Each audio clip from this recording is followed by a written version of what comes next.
Hello, mga kamaster, maraming salamat po sa lahat ng tumatangkilik ng The Secretly Rich Man, Gerald Crawford Story.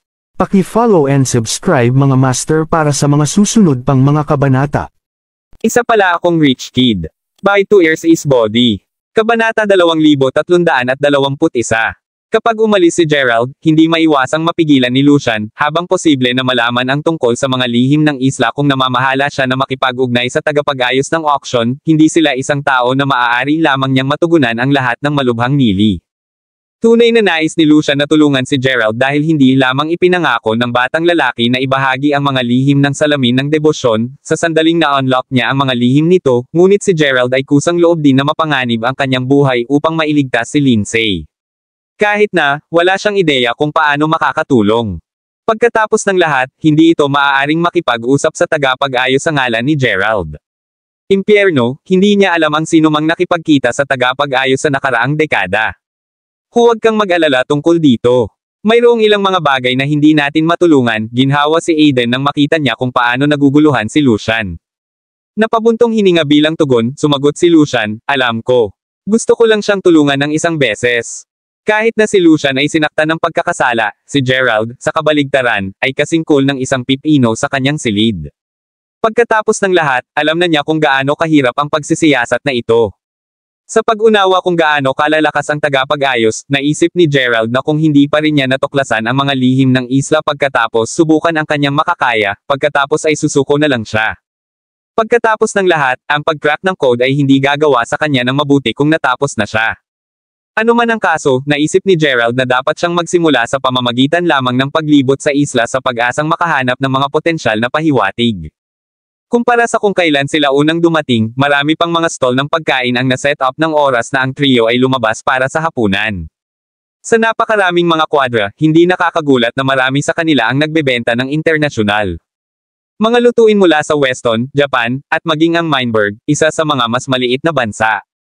Kalaunan, gayunpaman, nanirahan sila sa isang stall ng Weston at mabilis na inutusan ni Lucian ang 2 pinggan sa Weston.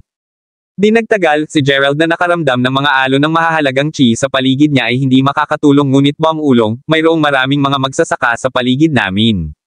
Sa katunayan, pagkatapos ng lahat, mayroong 5 taong agwat sa pagitan ng bawat auction. Ito ay may katuturan lamang para sa lahat ng malalaking pamilya at mga magsasaka mula sa Asya at Timog Silangang Asya na dumalo. Habang ito ay maaaring mukhang buhay na buhay ngayon, ang mga bagay ay maaaring makakuha ng magulong talagang mabilis, at maraming mga masasamang bagay ang nangyari dito dati. Ang ilan ay nagkakaroon ng pagkakataon na patayin ang iba sa panahon ng kaganapan, sagot ni Lucian sa isang hushed tone habang siya ay dumula sa kanyang sopas. Hindi ba namamagitin ang tagapag-ayos? Tanong ni Gerald na may bahagyang pagsimangot. Ang tagapag-ayos ay hindi nag-abala sa karamihan ng mga bagay na nangyayari dito. Hanggat ang auction ay gaganapin at wala kang gagawin na makakaapekto sa kanilang interes, hindi sila gagawa. Ang isang halimbawa ay ang nangyari mga 20 taon na ang nakalilipas, ito ang aking pangatlong beses na dumalo sa auction pabalik noon, at naalala ko ang isang taong nagsisikap na magnakaw ng isa sa mga item sa auction. Sa kasamaang palad para sa kanya, mabilis siyang nasakop ng isang pangkat ng mga kalalakihan na itim.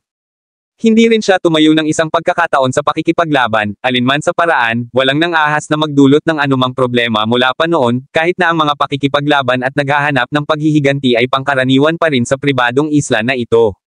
Pagkatapos ng lahat, hindi ito sa ilalim ng jurisdiction ng anumang bansa, kaya ang pagpatay ay walang mga kahihinatnan, paliwanag ni Lucian. Nakikita ko, sabi ni Gerald na may kaunting tumango. Sa lahat ng sinabi, subukang huwag lamang na hindi magkaroon ng anumang problema dito. Pagkatapos ng lahat, hindi namin maaaring maging sigurado kung gaano kalakas ang isa dito, ungol ni Lucian nang makarating siya sa kanyang mga paa nang makita niya ang may-ari ng pagkain na naglalakad papunta sa kanila kasama ang kanilang mga pinggan. Huwag kang mag-alala, narito lang ako upang tumingin sa paligid. Hindi tulad ng naghahanap ako ng problema para sa kasiyahan, sagot ni Gerald nang may ngiti. Kabanata 2322. Tulad ng malapit na silang maghukay, gayunpaman, isang malakas na thud ang maaaring marinig, kasunod ng isang pag-crash. Naturally, ang lahat ay agad na lumingon upang tumingin sa mapagkukunan ng tunog, at mabilis na binati ng paningin ng isang balbas na binata na mukhang nasa kanyang 30s na nakahiga sa isang pool ng kanyang sariling dugo. Nanlaki ang kanyang mga mata sa takot, ang lalaki ay makikita na nagpupumiglas ng ilang sandali, desperadong pagtatangka na humingi ng tulong. Gayunpaman, kahit na ang kanyang katawan ay ganap na malata, walang nagmamalasakit. Patuloy lang silang kumakain na parang ang namatay ay walang iba kundi isang daga. Dinala ang kanyang busog ng sopa sa kanyang bibig ngunit malinaw na nawala ang kanyang gana, pagkatapos ay ibinaba ni Lucian ang mangkok bago sabihin, well, marahil ay isang halimbawa ng aklat na sinabi ko kanina. Ang mahihirap na tao ay marahil ay nasaktan ng isang tao na naghintay hanggang ngayon lamang na pumatay sa kanya ng walang mga repercussions. Panipi. Posibleng. Ito ay tunay na isang mahusay na lugar upang gumawa ng pagpatay, sagot ni Gerald sa isang hindi marunong na tono. Si Gerald, para sa isa, ay alam na ang mga auction sa labas ng Weston ay hindi mapayapa, at narinig niya ang maraming mga talento kung paano makukuha ang mga magulong auction sa mga timog silangan na bansa tulad ni Yanem at Meinberg. Kapag nagsimula ang mga auction, ang buhay ng mga kalahok ay hindi gaanong kahulugan, at ang mga magsasaka na ginamit upang makita ang dugo at kamatayan, ay walang isyo sa pagpatay. Hindi alintana, kahit na ang bangkay ay nabulabog sa gitna ng kalye, ang lahat na lumakad ng nakaraan ay nagbigay lamang ng isang maikling sulyap bago tumingin sa malayo. Di nagtagal, ang ilang mga kalalakihan na nagbibigay ng mga kulay abo na damit ay lumakad papunta sa katawan at kinuha ito bago mabilis na lumipat patungo sa dagat. Sa kung gaano sila kahusay, walang makakahulaan kung ano ang nangyari doon kung hindi mananatili ang puddle ng dugo. Alinmang paraan, sa sandaling tapos na sila sa hapunan, sinabi ni Gerald kay Aiden at Lucian na siya ay maglibot sa paligid ng isla pagkatapos ng mabilis na pag-shower. Kahit na nais ni Aiden na sumama, mahigpit na tumanggi si Gerald. Pagkatapos ng lahat, kung ang isang tao ay maaaring pumatay sa bukas ng walang anumang mga repercussion dito, kung gayon si Gerald ay mas gugustuhin na hindi magkaroon ng Aiden na ganap na walang kapangyarihan laban sa mga magsasaka ay nahaharap sa panganib na mamatay dito. Ano man ang kaso, sa sandaling si Gerald ay tapos na sa kanyang shower, nadulas siya ng isang bagong packet ng mga sigarilyo sa kanyang bulsa bago maghanda na umalis. Gayunpaman, bago pa man siya makalakad palabas ng pintuan, isang manipis, matandang babae na mukhang nasa paligid ng 80 ang tumawag, saan mo pinaplano ang pagpunta sa oras na ito? Ang pag-on upang tingnan ang matandang babae na nakaupo sa pintuan na matapat na mukhang isang bata na kung gaano kaliit ang kanyang hunchback na tumingin sa kanya na si Gerald pagkatapos ay nagsindot ng isang sigarilyo bago nag-urong habang siya ay sumagot, ito ang aking unang pagkakataon dito kaya naisip ko na maaari kung maayos na magkaroon ng pagtingin sa paligid. Bukod sa, hindi ko gusto na maging sa isang masalimuot na silid ng masyadong mahaba. Panipi. Pinapayuhan kita na manatili sa loob ng gabi. Mas mapanganib pa doon ngayon na madilim. Hindi rin ito magiging isang kahabaan upang sabihin na marahil ay papatayin ka ng hindi pagkakamali sa iyong paglabas. Tingnan ang madilim na lugar doon. Isang lalaki ang napatay mga isang oras na ang nakalilipas, at ang kanyang katawan ay itinapon sa dagat, sabi ng matandang babae sa isang mabagsik na tinig habang tinuturo niya ang mga pinatuyong dugo. Oo, nandoon ako nang nangyari ito, sagot ni Gerald. Habang ikaw ay may kakayahang, hindi ka ang pinakamalakas dito sa anumang paraan, sabi ng matandang babae habang naskan niya si Gerald mula ulo hanggang paa. Sa lahat ng nararapat na paggalang, pupunta lang ako para mamasyal. Hindi ako nakakasakit sa sinuman, kaya dapat akong magtapos ng maayos, sagot ni Gerald habang nakatingin siya ng diretso sa kanyang mga mata. Kabanata 2323. Sa kanyang sorpresa, ang kanyang mga mata ay hindi pangkaraniwang maliwanag, halos parang siya ay talagang isang kabataang babae. Alam mo, ang mga taong hindi nakikinig sa payo ay madaling kapitan ng pagpapakain sa mga peteng, ungol ng matandang babae habang siya ay tumingin sa tagiliran. Pinahahalagahan ko ang iyong pag-aalala, ngunit aalis ako, sagot ni Gerald habang yumuko siya bago magmadali. Matapos mabilis na nawala si Gerald sa paligid ng sulok, ang matandang babae ay dahan-daang itinuwid ang kanyang likuran, na inihayag na hindi siya naibak suportado. Nanginginig ang kanyang ulo, pagkatapos ay nagbulong siya sa mas malinaw na tinig, kaya't ang espiritu ng primordial na Herculean na sinabi sa akin ng ama tungkol sa, naisipin na nasa katawan ng isang binata. Ang mga bagay ay tiyak na makakakuha ng mahirap kung mayroon siyang isang malakas na background. Panipi. Naturally, walang ideya si Gerald tungkol dito, at ipinagpatuloy niya lamang na ipinapalagay na sinabi ng matandang babae ang lahat ng iyon sa kabaitan. Gayunpaman, sa kabila ng kanyang babala at ang katotohanan na alam niya na maraming mga makapangyarihang tao sa isla, alam din ni Gerald na siya ay isang master sa pagtakas. Sa pag-iisip, kinuha niya lang ang mahina na maalat na simoy ng dagat habang naglalakad siya sa mga madilim na kalye. Di nagtagal, gayunpaman, hindi niya maiwasang tumigil sa kanyang mga truck na may bahagyang pagsimangot. Si Gerald ay nakaramdam ng mahahalagang chi na nagbabago mula sa dalawang tao hanggang sa unahan, at pareho silang marahil kasing lakas niya. Nagtataka, pagkatapos ay inalis ni Gerald ang kanyang mahahalagang chi bago dahan-daang lumakad pasulong. Dahil nais niyang malaman ang mga lihim ng isla, hindi lamang siya makakapagtagpo ng isang problema. Hindi alintana, pagkatapos ng pasulong ng kaunti, hindi nagtagal ay napagtanto niya na bukod sa ilang mga sinaunang mga gusali na siya ay lumakad ng nakaraan, isang malaking tipak ng isla ang nanatiling hindi nabuo. Gayunpaman, kung gaano kalaki ang lugar, hindi niya makita ang kabilang dulo ng isla. Alinmang paraan, sa sandaling siya ay malapit na, nagtago si Gerald sa likod ng isang malaking puno bago mag-squint ng kanyang mga mata upang makakuha ng isang mas mahusay na pagkakahawak sa sitwasyon. Nakatayo sa baog na lupain ay 6 na lalaki na nakaharap sa isa't isa, na may 3 sa bawat panig. 2 sa kanila ang tumayo sa harap ng kanilang mga grupo, at sila ang sumakay sa mahahalagang chi na nauna nang napansin ni Gerald. Ngayon surer kaysa dati na silang dalawa ay kasing lakas ng kanya, alam ni Gerald na marahil ay hindi siya maaaring manalo ng labanan laban sa lahat ng 6 sa kanila. Ano ang isang mapanganib na lugar, ungol ni Gerald na may nakasimangot habang siya ay nag-iikot sa kanyang sigarilyo. Natapos ang pangalawa sa kanyang pag-iisip, ang lahat ng 6 na lalaki ay nagmamadali patungo sa bawat isa, agad na nag-spark ng isang matinding labanan. Sa kung gaano kahalaga ang chi na ginamit sa pagitan ng mga suntok, ang lugar ay naging maliwanag na halos naramdaman na parang araw na ito. Makalipas ang 10 minuto nang ang mga tagumpay ng labanan ay sa wakas ay napagpasyahan.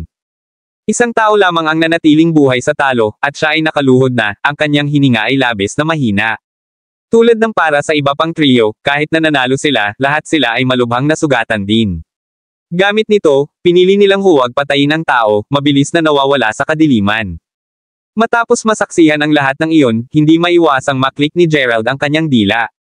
Habang sila ay malakas, ang lahat ng mga ito ay may napakakaunting karanasan sa labanan.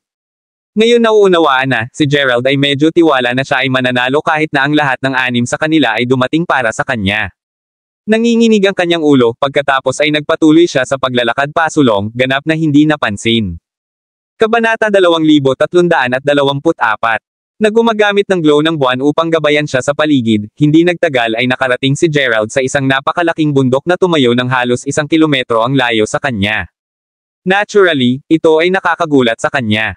Pagkatapos ng lahat, dapat niyang makita ang bundok sa pangalawang nakuha niya sa isla. Tiyak na hindi ito makakatulong na siya ay positibo na ang bundok ay wala doon hanggang sa puntong ito. Sa pagtatapos na tiyak na may lihim na matatagpuan sa bundok na maaaring maiugnay sa mga lihim ng isla, excited na sinimulan ni Gerald ang lugar. Gaano ka pang karaniwan, ungol ni Gerald sa ilalim ng kanyang hininga habang nagtataka siya kung maaari ba siyang laktawan na naghahanap ng isla na ang Sidom tribe ay lumipat at sa wakas ay makakapunta sa pagnanasa sa island. Hindi alintana, makalipas ang 5 minuto nang huminto si Gerald sa paanan ng bundok. Tumitingin, pagkatapos ay huminga ng malalim si Gerald bago subukang muli ang pasulong, upang madama lamang ang kanyang mukha na sumamsam sa isang bagay. Ano ang impyerno? Banggang si Gerald na may nakasimangot habang tinitingnan niya ang pag-clear sa harap niya. Wala ring anumang mga sanga ng puno na pumipigil sa kanyang paraan. Pagpapakilos ng kanyang mahahalagang chi, pagkatapos ay sinimulan ni Gerald na hawakan ang lugar na siya ay bumanggasa, at sigurado na sapat, mayroong isang hindi nakikita na pader ng hangin doon. Bago mag-imbestiga pa si Gerald, bigla siyang nakarinig ng isang scowl, na nagsasabi, sino ang pumupunta doon? Ang tinig ay tunog ng matanda, at habang si Gerald ay humarap sa mapagkukunan ng tinig, mabilis niyang napagtanto na ang isang figure ay mabilis na lumilipad sa kanya. Nararapat na ang matandang ito ay sa halip ay malakas at natatakot na tatawagan niya ang mga pagpapalakas, agad na sinimulan ni Gerald ang pagboltong mula sa pinangyarihan. Kung ang lahat ng ito ay nagresulta sa kanya na nakakasakit sa tagapag-ayos ng auction, hindi na siya makakaalis sa isla.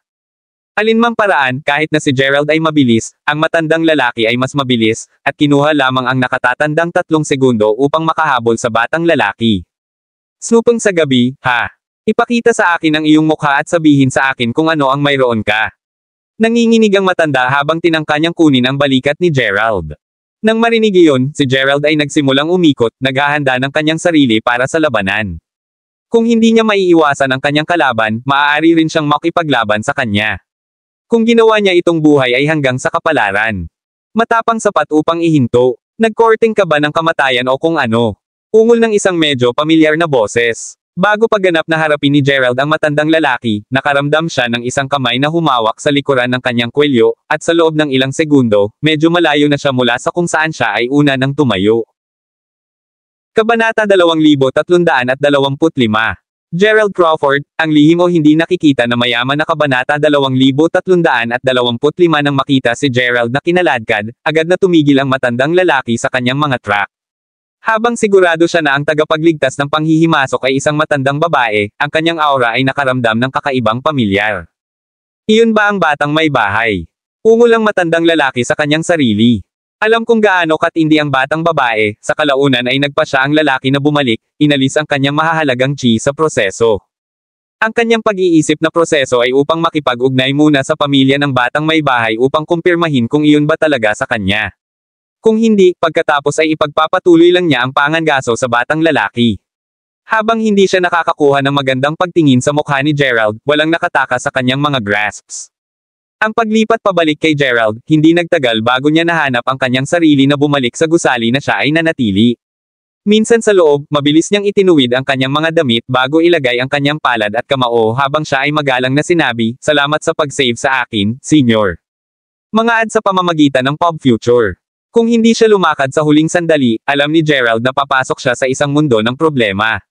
Impyerno, kahit na nakamit niya ang makatakas, sigurado siya na kahit papaano ay natapos niya ang pagkakasala sa tagapag-ayos ng auction, at sa lakas na kanilang pag-aari, ang pagpatay sa kanya ay maaaring maging kasing dali ng pag-squash ng isang ant. Sinabi ko sa iyo na huwag gumala, hindi ba? Gayunpaman, habang inaasahan kong magtatapos ka sa pagkakasala ng ilang mga tao, hindi ko naisip na maglakas loob kang magtungo sa bundok na iyon. Binaba ng matandang babae na bahagya na nasira ang isang pawis habang nakaupo siya sa kanyang natitiklop na dumi. Medyo nagyuziso lang ako, pagkatapos ng lahat, hindi ko nakita ang bundok hanggang sa ako ay hindi bababa sa 1 kilometro mula rito. Hindi ko inaasahan na magkaroon ng problema para lamang sa iyon, ungol ni Gerald habang siya ay huminto ng bahagya. Bumalik ka na lang. Sigurado ako na ang matandang lalaki ay hindi makita ang iyong mukha, kaya mabuti ka. Bukod dito, hindi ka ang unang gumala-gala sa lugar na iyon, kaya hindi mo na kailangang mag-alala tungkol sa iyong kaligtasan, sagot ng matandang babae habang inalis niya ang kanyang kamay. Gagawin ko pa rin, bakit mo ako na-save kanina? Pagkatapos ng lahat, nagkita lang kami minsan at sumalungat pa ako sa payo mo. Bonggang si Gerald na may ngiti habang siya ay nag-squat sa harap ng babae. Ang katotohanan na hindi niya maiisip ang anumang nakamamatay na hangarin mula sa kanya lamang ay nagsilbi upang madagdagan ang kanyang pagkamausisa. Malaya lang ako sa oras na iyon, sagot ng matandang babae, na hinihimok ang mga mata ni Gerald na agad na lumawak, malinaw na hindi inaasahan ang sagot na iyon. Mga ad sa pamamagitan ng Pop Future. Alinmang paraan, huli na, kaya magpahinga muna at tandaan na huwag na gumala sa isla. Hindi kita na-save sa pangalawang beses, sabi ng matandang babae habang ibinaba ang kanyang ulo. Napakahusay. Muli, pinahahalagahan ko ang iyong tulong, sagot ni Gerald na may baw bago magtungo sa itaas, alam na hindi na siya makakakuha ng karagdagang impormasyon sa kanya. Hindi alintana, halos 10 minuto ang lumipas nang ang matandang babae ay nakarating sa kanyang mga paa bago umalis sa gusali. Ang lugar na patungo sa kanya ay malapit sa baybayin, at hindi masyadong malayo sa malaking bundok. Pagdating, binati siya ng paningin ng isang hilera ng mga bahay at maraming mga kabataang lalaki na nagbibigay ng mga itim na uniforme na katulad ng kung ano ang mga kalalakihan sa daungan at baybayin ay nakasuot ng nakatayo na bantay sa harap ng mga pintuan ng bawat gusali. Novel drama. Matapos ipasok ang isa sa mga bahay at sa kanyang silid, ang matandang babae ay nadulas ang kanyang damit, na naghahayag ng isang hanay ng mga damit na modem sa ilalim nito. Kasunod nito, ang kanyang hunchback ay mabilis na naituwid at ang kanyang figure ay naging payat din. Sa oras na ang kanyang pagbabagong anyo ay tapos na, ang patas na batang babae ay mukhang siya ay nasa kanyang 20s. Ang pangalawa ay dumulas siya sa isang jacket, ang isang katok ay maaaring marinig sa pintuan, kasunod ng isang mabagsik na tinig na nagtanong, "Mas maaga ka ba, batang may bahay?" Mangyaring ipasok, pangatlong nakatatanda, sagot ng babae sa halos ethereal na tinig. Kaagad, sagot ng tinig habang binuksan ang pintuan sa kanyang silid, na inihayag ang lalaki na nauna nang hinabol si Gerald. Gayunpaman, sa halip na maghanap ng makasalanan, ang matandang lalaki, pagkatapos na tanggalin ang kanyang sombrero ay may isang mabait na ekspresyon sa kanyang mukha. Ang pagsagot sa iyong katanungan, oo, iyon ang ako.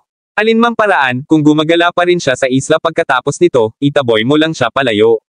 Hindi siya dapat masaktan, iniutos ng batang may bahay habang nakaupo siya sa cross-legged sa isang upuan, malinaw ang kanyang mga mata, tulad ng unang nakita ni Gerald. Ngunit, itinatago ng isla na ito ang mga lihim ng aming pamilya, batang may bahay. Basta alam mo, ang bata na iyon ay hindi eksaktong mahina, at natitiyak ko na sa huli ay maipasa niya ang mahahalagang hadlang ng Chi at pumasok sa Mount Nimbus kung hindi ko siya napigilan ng mas maaga. Sabi ng lalaki na kulay abo, isang nag-aalala na ekspresyon sa kanyang mukha. Kabanata 2326. Mayroon ka bang ideya kung sino siya? Tanong ng Binibini habang siya ay tumangala na inihayag kung paano puro ang hitsura niya. Matapos mabigyan ito ng ilang malubhang pag-iisip, ang tao na si Gray ay sumagot lamang, hindi isang palatandaan. Sa katunayan, ito ay eksakto dahil wala siyang ideya kung sino si Gerald na ang tao sa huli ay nagpasya na gawin ang kanyang paglipat sa batang lalaki noon. Ang batang iyon ay nagtataglay ng Herculean Primordial Spirit, binulong ng babae ang isang buntong hininga. Ano? Ginagawa niya? Saan mo siya pinangunahan, batang may bahay? Sabihin mo lang ang salita at dadalhin ko siya kaagad. Bulalas ng matandang lalaki, ang kanyang mga mata ay kumikinang sa tuwa. Ano ang punto ng pagdadala sa kanya? Sagot ng Binibini. Young mistress, hinahanap ng guro ang isa na nagdadala ng Herculean Primordial Spirit sa loob ng higit sa 10 taon. Ngayon na sa wakas ay natagpuan na namin siya, hindi natin siya hahayaan na makatakas. Kailangan niyang gamitin ang Primordial Spirit upang neutralisahin ang malamig na lason sa iyong katawan kahit na ano. Pag-isipan mo ito, ang batang iyon ay maaaring magtangkang makatakas pagkatapos kung matakot siya kanina. Hindi ito gagawin. Sinasabi ko kay Master ang tungkol dito at pag-aisil niya ang Greendrake Island. Ipinahayag ang taong ecstatic na may kulay abo. Kalimutan mo lang ito, sagot ng Binibini habang umiling-iling siya. Hindi ka maaaring maging seryoso, batang may bahay, isang solong tao lamang ang humahawak sa Herculean Primordial na espiritu, kaya kung hindi natin siya makukuha ngayon, hinahanap muli siya ay magiging tulad ng paghahanap ng isang karayom sa isang haystack. Pagkatapos, lahat, hindi natin alam kung saan siya nagmula. Sinabi ng nasa sabik na matandang lalaki na magmadali na kung hindi siya pinigilan ng batang babae. Sige, sabihin mong ibabalik mo siya. Ano ba? Tanong ng Binibini. Well, kailangan niya, alam mo, kailangan niyang gamitin ang kapangyarihan ng Herculean Primordial Spirit na pagalingin ang malamig na lason sa iyong katawan. Ungol ang matandang lalaki sa halip awkwardly. Kaya sinasabi mo na dapat ko lang ipagpalit ang aking pagkabirhen sa buhay ko. Sagot ng Binibini na may malambot na buntong hininga. Mangyaring huwag sabihin na, batang may bahay, hanggat maaari nating kumpirmahin na siya ay tunay na nagtataglay ng Herculean Primordial na espiritu, kung gayon hindi natin kailangang gawin ang pamamaraang iyon, tingnan natin kung ano ang sasabihin ni Master tungkol sa lahat ng ito, binulong ng matandang lalaki na lalong nakakahiya. Bigyan mo lang ako ng ilang oras upang makilala muna siya, sagot ng Binibini habang iniisip niya ang batang lalaki. Kahit na nakilala lamang sila sandali, hindi niya talaga siya gusto. Sa madaling salita, ang mga bagay ay nasa isang magandang pagsisimula. At paano kung umalis siya bago ka sa mabuting termino sa kanya? Tanong ng matanda. Kung gayon ang masasabi ko lang ay mayroon akong kakilakilabot na swerte, sagot ng Binibini habang ibinaba ang kanyang ulo. Ang iyong swerte ay mabuti na sa Astrin Omaye para sa iyo upang mabump sa taong nagmamay-ari ng Herculean Primordial Spirit, anuman, susundin ko ang iyong mga order. Kung pupunta siya muli sa Mount Nimbus, itataboy ko lang siya palayo. Bilang kapalit, gayunpaman, may post ko ang ilan sa aming mga kalalakihan upang bantayan ang isla, upang matiyak na hindi niya subukang umalis. Sumasang-ayon ba iyon? Tanong ng matanda. Fine, sagot ng Binibini sa isang nagbitiw na tono. Natutuwa akong marinig ito. Ngayon ay magpahinga ng maaga, batang may bahay. Mag-iiwan ako ngayon, sagot ng lalaki na may kulay abo bago isara ang pintuan sa likuran niya. Kapag nakapikit ang pintuan, ang mga mata ng batang babae ay hindi makakatulong ngunit kumikiskes sa kaguluhan habang siya ay nagbulong, kahit na alam kong mayroon ka ng Herculean Primordial Spirit, hindi ko pa alam ang iyong pangalan. Ano man ang kaso, si Gerald ay nagkaroon ng hindi mapakali na gabi pagkatapos ng lahat ng nangyari. Kabanata 2327. Pagkatapos ng lahat, hindi lamang niya natuklasan na ang isla ay katulad ng sa pagnanasa ng isla, ngunit nakatagpo din siya ng isang malaking bundok na kung saan ay nakikita lamang sa loob ng isang tiyak na saklaw na napapalibutan ng isang mahalagang hadlang ng Chi. Ano pa, bukod sa pag-agaw sa isang tao sa Gray na nagtangkang makunan siya, nakilala rin niya ang isang mahiwagang matandang ginang na patuloy na nagbibigay sa kanya ng payo. Upang isipin na ang pagiging narito lamang sa kalahating araw ay magiging kaganapang ito, hindi niya alam kung bakit lahat ito ay nangyayari sa kanya. Alinmang paraan, malapit na sa madaling araw nang sa wakas ay natapos si Gerald na nakatulog. Ang susunod na bagay na alam niya, tanghali na. Sumimangot ng bahagya, pagkatapos ay hugasan ni Gerald ang kanyang mukha ng malamig na tubig na nagpaplano na muling lumabas. Bago pa man siya umalis, gayon pa man, napanood niya habang itinulak ni Aiden ang bukas na pinto na may ilang pagkain sa kamay. Oh, kaya't sa wakas ay gising ka na, sabi ni Aiden habang inilalagay niya ang pagkain sa isang mesa. Sa katunayan, napunta ka na ba sa buong umaga? Tanong ni Gerald na may tumango habang siya ay bumagsak sa isang sofa. Medyo marami. Tumungo ako kasama si Uncle Grob. Natapos namin ang paghahati ng ilang oras na ang nakakaraan nang siya ay umalis upang magbayad para sa isang bagay ngunit hindi na bumalik ng matagal. Sa pag-uudyok na siya ay nakakagulo o isang bagay, simpleng bumalik ako sa pagkain dahil naisip kong magutom ka, paliwanag ni Aiden habang binuksan niya ang pagkain at inilagay ito sa harap ni Gerald. Kumuha ng isang burrito, tinanong ni Gerald, nakikita ko, anumang kagiliw-giliw na balita na narinig mo habang nasa labas ka. Naturally, nag-aalala si Gerald na ang tagapag-ayos ay matapos ang kanyang ulo pagkatapos ng kanyang nagawa kagabi. Kung iyon talaga ang kaso, tiyak na kailangan niyang umalis sa lalong madaling panahon. Walang magandang darating kung natapos siya na makunan. Hindi sa lahat, sa totoo lang, hawakan, sa palagay ko ay may narinig ako tungkol sa isang labanan ng mga uri kagabi, ungol ni Aidan. Nakikita ko, kahit ano pa. Tanong ni Gerald, na inaakala na ang laban ay ang isa sa 6 na individual na nakita niya kagabi. Hindi ko narinig, sagot ni Aiden matapos itong isipin. Magandang pakinggan, sabi ni Gerald na naaliw na marinig iyon. Gayunpaman, hindi niya maiwasang makita ito na kakaiba. Pagkatapos ng lahat, malinaw na pumasok siya sa isang ipinagbabawal na lugar ng isla kagabi, at ang matandang lalaki ay mukhang determinado na patayin siya noon. Bakit hindi pa ang tagapag-ayos pagkatapos ng kanyang ulo? Kahit na hindi nila pinaplano na makuha siya, hindi ba dapat balita tungkol sa kanyang mga aksyon na kumalat sa pinakadulo? Habang ito ay tiyak na nakakagulat, magandang balita pa rin ito. Marahil na ang matandang iyon ay simpleng naisip na ang pagmamaneho sa kanya ay sapat na. Ano man ang kaso, ang mahalagang bagay ay magiging ligtas siya, kahit papaano ngayon. Nagsasalita kung saan, may nakita ka bang kagabi? Tanong ni Aiden habang siya ay pumapasok sa kanyang sariling burrito, ganap na hindi alam ang mga alalahanin ni Gerald. Wala, sagot ni Gerald habang umiling-iling siya. Napabuntong hininga bilang tugon, pagkatapos ay binulong ni Aiden, hindi ito magiging madaling malaman tungkol sa isla, dapat ba tayong makahanap ng isang paraan upang makilala ang tagapag-ayos upang maaari nating tanungin sila ng direkta. Iyon ay isang kakilakilabot na ideya at alam mo ito, sagot ni Gerald na may walang magawa ng ngiti. Well, hindi lamang kami maaaring umasa sa iyo ng dahan-daang pag-aaral tungkol sa lugar na ito, pagkatapos ng lahat, kung hindi mo sinasadyang magtungo sa isang lugar na hindi mo dapat, ang tagapag-ayos ay maaaring sumunod sa iyo. Muttered Aiden habang ibinigay niya si Gerald na natapos ang kanyang burrito isa. Malakas ang pag-ubo, si Gerald pagkatapos ay nagngangalit, sinusuportahan mo ako o kung ano. Paumanhin, sagot ni Aiden na may isang masungit na pagngiti. Kabanata 2328. Ito ay pagkatapos lamang matapos ang dalawa sa tanghalian nang sa wakas ay bumalik si Lucian kasama ang ilang mga item na binili niya. Sa pagtingin sa mga bukas na paket ng pagkain, hindi maiwasang mapangiti si Lucian tulad ng sinabi niya, nag-enjoy sa iyong tanghalian. Ah, bumalik ka na, Uncle Grob. Pupunta ako ng tanghalian para sa iyo, sagot ni Aiden nang makarating siya sa kanyang mga paa. Kumain na ako. Hindi alintana, tingnan mo ang mahusay na mga bargains na nakuha ko. Kung binili ko sila sa ibang lugar, ang presyo ay madaling maging 2 beses. Sabi ni Lucian na may alo ng kanyang kamay. Nang marinig iyon, mausisa na napanood ni Gerald habang binuksan ni Lucian ang mga kahon na dinala niya. Nang lumingon ito, bumili si Lucian ng ilang mga halamang gamot, ngunit hindi sigurado si Gerald kung anong mga uri ng mga halamang gamot sila.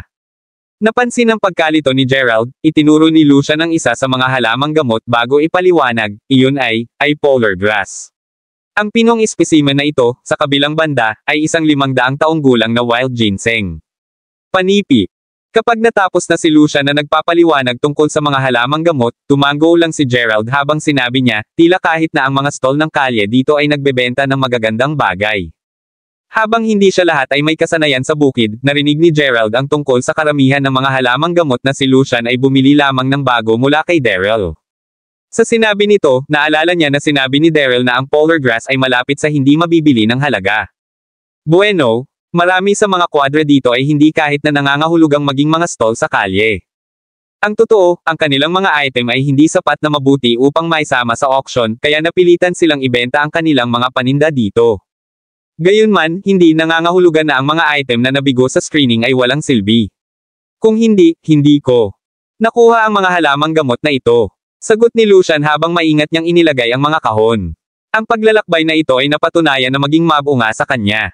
Nakikita ko, nagsasalita kung saan, mayroon bang mga kaso ng mga scam dito?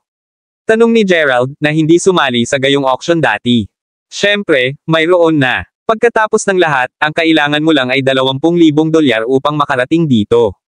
Habang ang karamihan sa mga tao ay taos-puso sa kanilang mga negosyo, kakaunti pa rin ang sumusubok sa kanilang swerte sa pagbebenta ng mga peking kalakal. Sa huli, lahat ito ay kumukulo sa kung gaano mo alam ang iyong mga gamit, paliwanag ni Lucian na may tumango. Nakuha ito, sagot ni Gerald. Kung nahihirapan kang hatulan ang pagiging tunay ng mga kalakal, huwag mag-atubiling tawagan ako. Habang hindi ko alam na marami ang tungkol sa mga halamang gamot at kayamanan, naniniwala ako na mas may kaalaman ako sa kanila kaysa sa iyo, sabi ni Lucian sa sandaling natapos na niya ang kanyang mga kahon. Pinahahalagahan ko ito, Uncle Rob, sagot ni Gerald na may bahagyang bow. Huwag itong banggitin. Kung saan, pinamamahalaan mo bang makahanap ng anuman habang naglalakad ka kagabi? Tanong ng nakangiting Lucian. Wala, sa kasamaang palad, sagot ni Gerald habang umiling-iling siya.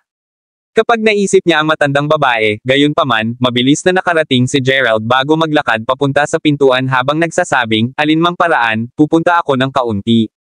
Lahat ng nangyari kagabi ay nagbog pa sa kanya, kaya maaari rin niyang subukang hanapin ang babaeng iyon upang makakuha ng ilang mga bagay na nilinaw. Sino ang nakakaalam, maaari niyang itago ang eksaktong mga sagot na kailangan niya. Sama-sama ako sa iyo. Ipinahayag na si Aiden habang nagmamadali siyang nag-jog pagkatapos ni Gerald.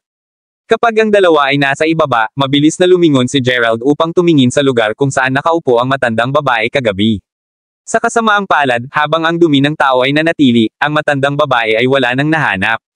Gaano kakatwa, binulong ni Gerald na may bahagyang nakasimangot. Kabanata 2329.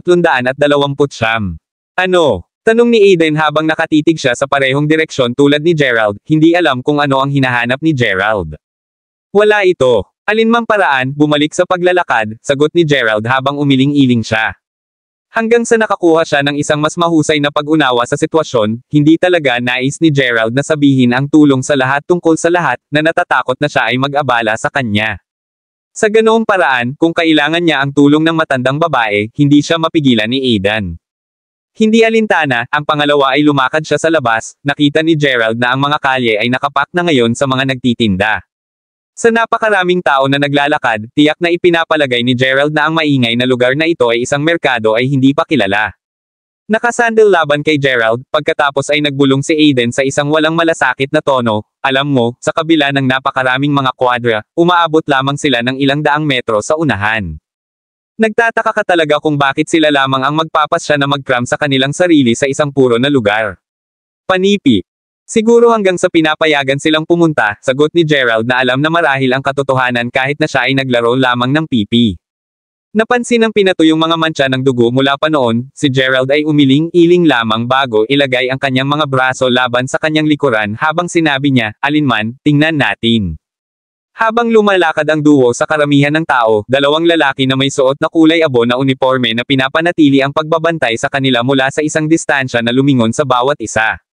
Ang isa sa kanila ay ang matandang lalaki na halos sumalakay kay Gerald sa gabi bago. Sa tingin mo siya ang isa? Tanong ng matandang lalaki habang itinuwid ang leeg niya, ang kanyang mga mata ay nasa duo pa rin. Dapat siya. Pagkatapos ng lahat, sinabi ng young mistress na nakilala niya siya rito, at wala na kaming nakitang iba na umaangkop sa kanyang paglalarawan sa kanya na umalis sa gusali sa buong araw, sagot ng ibang lalaki habang itinuro niya ang kahoy na gusali na naiwan ni Gerald. Sapat na. Alinmang paraan, hindi natin siya papayagan na iwanan ang ating mga tanawin. Gayunpaman, upang isipin na pagkatapos ng 10 buong taon ng paghahanap para sa Herculean Primordial Spirit, ang batang lalaki na nagdadala nito ay darating sa amin. Ungol ang matandang lalaki habang patuloy siyang nagbabantay kay Gerald. Ito ay dahil sa matinding swerte ng batang may bahay, sagot ng ibang lalaki. Sa katunayan, nagsasalita kung saan, alam ba ni Master ang tungkol sa lahat? Tanong ng matandang lalaki habang sinimulan niya ang pagtailang kay Gerald. Ginagawa niya. Matapos sabihin sa kanya ito kaninang umaga, sinabi niya na bumalik siya sa isla kaagad, sabi ng lalaki. Nakikita ko. Kung sinabi mo sa kanya kaninang umaga, dapat na siya ay darating sa lalong madaling panahon, alam mo kung ano, iniiwan ko sa iyo ang binata. Kailangan kong maghanda para sa pagbabalik ng Master. Gayunpaman, siguraduhin na laging panatilihing ligtas siya at hindi mawawala sa kanya, maunawaan. Sagot ng matandang lalaki, na hinihimok ang ibang lalaki na tumango. Nakakakita na, ang matandang lalaki pagkatapos ay tumungo, na nag-uudyok sa ibang tao na magpatuloy sa pagtailang Gerald. Dahil pinanatili ng lalaki ang isang palaging 10 metro ang layo kay Gerald, hindi na pagtanto ng batang lalaki na sinundan siya. Habang si Gerald ay tiyak na makakakita sa kanya kung naisaaktibo niya ang kanyang mahahalagang chi, siniguro niyang hindi ilalabas ang anumang nangyari kagabi. Sa ganoong paraan, ang mga logro ng matandang tao na kinikilala sa kanya ay lubos na ibababa. Alinmang paraan, habang naglalakad sila, si Aiden na nasa tabi ni Gerald sa buong oras na ito ay hindi makakatulong ngunit palawakin ang kanyang mga mata habang siya ay nagbulong, baril. Dito, panipi. Tumingin sa pagtingin sa stall na tinitingnan ni Aiden, si Gerald ay binati sa paningin ng isang tao na nakasuot ng isang mercenaryong uniforme na nagbebenta ng ilan sa mga pinakabagong rifle ng Western Union kasama ang kanilang naaangkop na mga bala. Ano mang bagay dito sa palagay ko, sagot ni Gerald habang nagpapatuloy siya sa paglalakad. Tulong mula sa mga baril sa stall na iyon, ang karamihan sa iba pang mga nagtitinda ay simpleng nagbebenta ng mga halamang gamot na hindi nila kahit na pangalanan. Kabanata 2330. Alinman sa paraan, si Gerald ay hindi interesado sa mga bagay na iyon. Sa katunayan, hindi rin niya pinaplano na mamili anumang oras sa lalong madaling panahon. Ang kanyang prioridad ay upang mag-imbestiga ng kaunti pa sa naganap kagabi ng pasasalamat, walang sinumang tila pinag-uusapan ang kanyang pakikipagtagpo sa matandang iyon. Kahit na nakakapagpahinga na marinig, alam ni Gerald na kailangan pa rin niyang hanapin ang matandang babaeng iyon. Siya, para sa isa, ay naniniwala na hindi siya kasing simple ng paglitaw niya, at marahil ay natuklasan niya ang karamihan sa mga lihim ng isla sa pangalawang nakuha niya siyang makipag-usap. Hindi alintana, sa pag-abot sa lugar kung saan ang mga kwadra ay lalong naging kalat, lumingon si Gerald kay Aiden bago sabihin, halika ang ulo. Oo, matapat? Hindi ito buhay na naisip ko na, ungol ni Aiden sa isang bahagyang nabigo na tono. Nakakakuha ka ng mga auction at mga partido na halo-halong, nagsasalita ng auction, nagtataka ako kung mayroong anumang magagandang bagay doon bukas, sagot ni Gerald na may isang chuckle habang siya ay lumingon lamang upang mapansin ang isang binata na kulay abo na nakatitig sa kanya mula sa loob ng karamihan. Nang mapagtonto na si Gerald ay nakatingin sa kanyang direksyon, agad na ibinaba ng tao ang kanyang tingin. Alam mismo ni Gerald na ang mga kasuotan na suot ng tao ay katulad ng kung ano ang isinusuot ng matanda kagabi. Habang alam niya sa isang katotohanan na hindi ito ang parehong tao na sumalakay sa kanya, nangangahulugan pa rin ito na ang tagapag-ayos ng auction ay pinagmamasdan na siya. Sa pag-iisip nito, si Gerald ay sumimangot ng bahagya habang sinabi niya, Aiden, bumalik ka muna. Mayroong kailangan kong alagaan. Panipi. Naririnig ang pagbabago sa tono ni Gerald, sinenyasan si Aiden na tanungin, may bagay ba? Sasabihin ko sa iyo sa ibang pagkakataon, bumalik ka muna, utos ni Gerald, nag-aalala lamang na ang taong si Gray ay inutusan ng matandang tao na pumatay sa kanya. Sa pag-iisip nito, hindi niya nais na hindi sinasadyang masaktan si Aiden kung nanatili siya sa likuran. Handa na si Gerald upang malutas ang mga bagay na nag-iisa pa rin. Sige. Mag-ingat ka doon, sagot ni Aiden na alam ang isang katotohanan dahil matagal na niya na sinusunod si Gerald sa paligid na si Gerald ay dapat na nakaramdam ng panganib at sinabi lamang sa kanya na umalis upang maiwasan ang mapinsala. Tiyak, sagot ni Gerald na may bahagyang tumango, na nag-uudyok kay Aiden na mawala sa karamihan. Nang makita iyon, huminga ng malalim si Gerald bago lumingon at naglalakad palayo sa masikip na lugar. Kung may magiging away, hindi niya ito gagawin dito. Alinmang paraan, nang makita si Gerald ay biglang naghiwalay sa kanyang kaibigan at magbago ng mga direksyon, ang taong si Gray ay hindi makakatulong ngunit kiskisan ang likuran ng kanyang ulo bago magmumbling, hindi ba niya naiintindihan ang isang bagay. Habang hindi niya alam kung ano ang nangyari, nagpatuloy pa rin siya sa pagsunod kay Gerald, alam na kung nawala siya sa batang lalaki, pagkatapos ay tiyak na masisira siya ni Third Elder. Pagkatapos ng lahat, ang lahat ng ito ay nag-aalala sa buhay ng batang may bahay. Paglipat pabalik sa Gerald, siniguro niyang hindi masyadong lumakad ng mabilis dahil kailangan pa niya ng oras upang malaman kung paano niya haharapin ang sitwasyon. Habang alam niya na maaari niyang hawakan ang tao sa likuran, hindi ito ang kanyang teritoryo.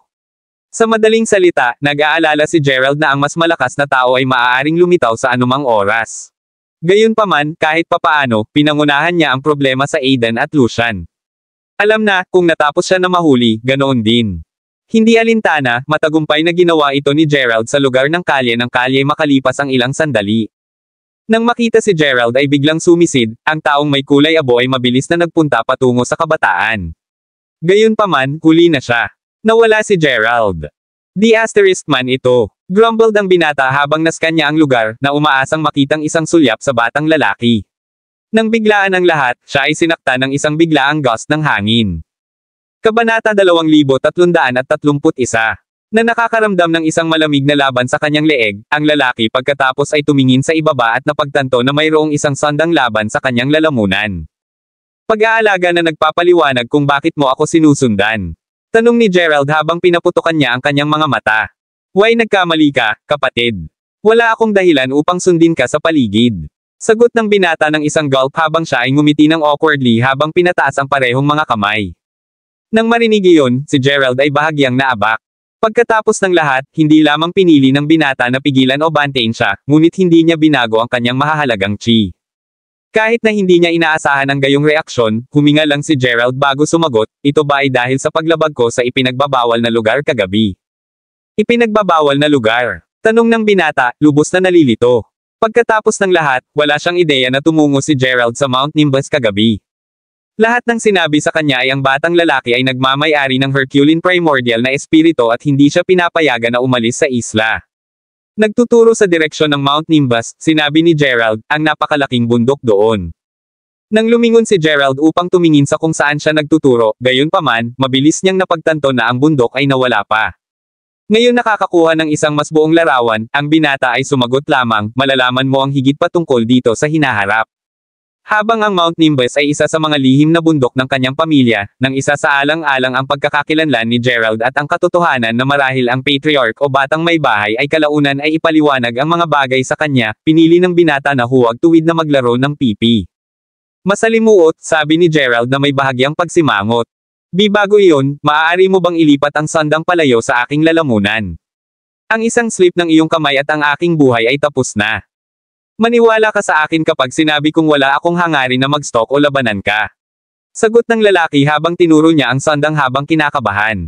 Alam na ang lalaki ay talagang hindi nagpaplano na lumaban, pagkatapos ay inalis ni Gerald ang kanyang sandang bago sabihin mo sa akin ang buong kwento. Nagsasalita kung saan, ang Jacob Zeman ng pangalan, ano ka? Tinanong ang lalaki nang magpanggap siyang hindi marinig ang tanong ni Gerald. Gerald Crawford, sagot ni Gerald na may bahagyang nakasimangot. Sa totoo lang, inamin ko na pinapahalagahan kita, ngunit sa totoo lang ay hindi ko nais na lumaban. Habang hindi ko masasabi sa iyo ang higit pa kaysa rito, malalaman mo ang higit pa tungkol dito sa hinaharap, ungol ni Jacob nang maramdaman niya na hindi siya papayagan ni Gerald hanggang sa malaman niya ang katotohanan. Ano ang ibig mong sabihin na mas matutunan ko? Sabihin mo lang sa akin. Kasama mo ang tagapag-ayos ng auction, hindi. Sagot ni Gerald, nalilito kung bakit nag-aalangan ang lalaki na ipaliwanag. Ako, ungol ni Jacob na may tumango.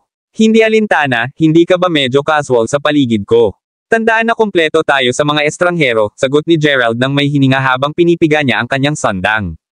Ngumiti ng labis na galit, pagkatapos ay kiniskis ni Jacob ang likuran ng kanyang ulo habang sinabi niya, sigurado ako na magbabago sa hinaharap, alinman sa paraan, dahil natuklasan ako, pinapayagan akong manatili lamang sa tabi mo. Alam na wala siyang karapatang ihinto ang lalaki dahil kasalanan niya sa paglabag sa unang lugar, sumagot lang si Gerald, gawin ang gusto mo. Natutuwa akong marinig iyon. Dahil nakilala na namin ngayon hayaan mo akong pretuhin ka sa hapunan. Maraming mga masarap na pagkain sa aming isla at tiyak na maakay kita sa pinakamahusay na pagkain. Sinabi ni Jacob habang inilalagay niya ang kanyang braso sa balikat ni Gerald na ipinapakita kung gaano kadali ang pagpunta niya. Ako ay puno, sagot ni Gerald na may buntong hininga. Pagkatapos ay payagan akong mamuno sa iyo sa paligid ng isla. Kung sakaling hindi mo alam, ang mga tanawin dito ay hindi lahat masama. Sabi ni Jacob sa isang masigasig na tono. Nang marinig iyon, naalalahanan si Gerald kung ano ang sinabi ni Lucian noong nakaraang araw. Dahil dito, sinenyasan siyang sabihin, nagsasalita kung saan, mayroong isang bagay na nais kong linawin. Itanong. Sagot ni Jacob habang tinapik niya ang kanyang dibdib. Kabanata 2332. Narinig ko ang mga alingaw-ngaw na hindi matatagpuan ang isla maliban kung ang mga auction ay gaganapin dito. Totoo ba iyon? Tanong ni Gerald habang tinitingnan niya si Jacob. Hindi ko talaga masasagot na dahil ito ang una kong naririnig tungkol sa alingaw-ngaw sa aking sarili. Kung sakaling mag-alinlangan ka sa akin, alamin na kahit na namamahala kami sa pagpapanatili ng order dito, hindi kami karaniwang pinapayagan na nasa isla maliban kung inutusan tayo. Sa sinabi nito, napunta kami rito tungkol sa parehong oras tulad ng ginagawa mo. Sagot ni Jacob habang umiling-iling siya. Nakakaramdam na hindi nagsisinungaling si Jacob, nagbuntong hininga si Gerald habang sumagot siya, sige. Pagkatapos sabihin sa akin kung ano pa ang nalalaman mo tungkol sa lugar na ito. Panipi. Well, maraming masarap na pagkain dito. Payagan akong pamunuan ka sa kanila. Bulalas ni Jacob na may isang glint ng kaguluhan sa kanyang mga mata. Nang marinig iyon, hindi talaga alam ni Gerald kung pakiramdam ba ay masaya o malungkot. Bagaman totoo na alam niya ngayon na ang tagapag-ayos ay hindi nagpaplano na gumawa ng hakbang sa kanya, sa gayon tinitiyak ang kaligtasan nina Aiden at Lucian, wala pa rin siyang ideya kung ano ang ibig sabihin ni Jacob sa pamamagitan ng mas matutunan niya sa oras. Hindi alintana, kahit na si Jacob ay nakikipag-usap kay Gerald sa paraang halos iminungkahi na siya ay pamilya, kahit na kumpleto ang mga estranghero, sa huli, ang binata ay isang alagad pa rin ng tagapag-ayos, at hindi madaling makilala ang isa. Sa pag-iisip nito, naisip ni Gerald na makakuha siya ng impormasyon mula sa kanya kahit ano paman.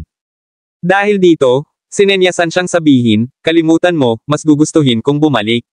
Bago iyon, gayon paman, alam mo ba ang isang malakas, matandang babae? Panipi. Sino ang tinawag mong matandang babae?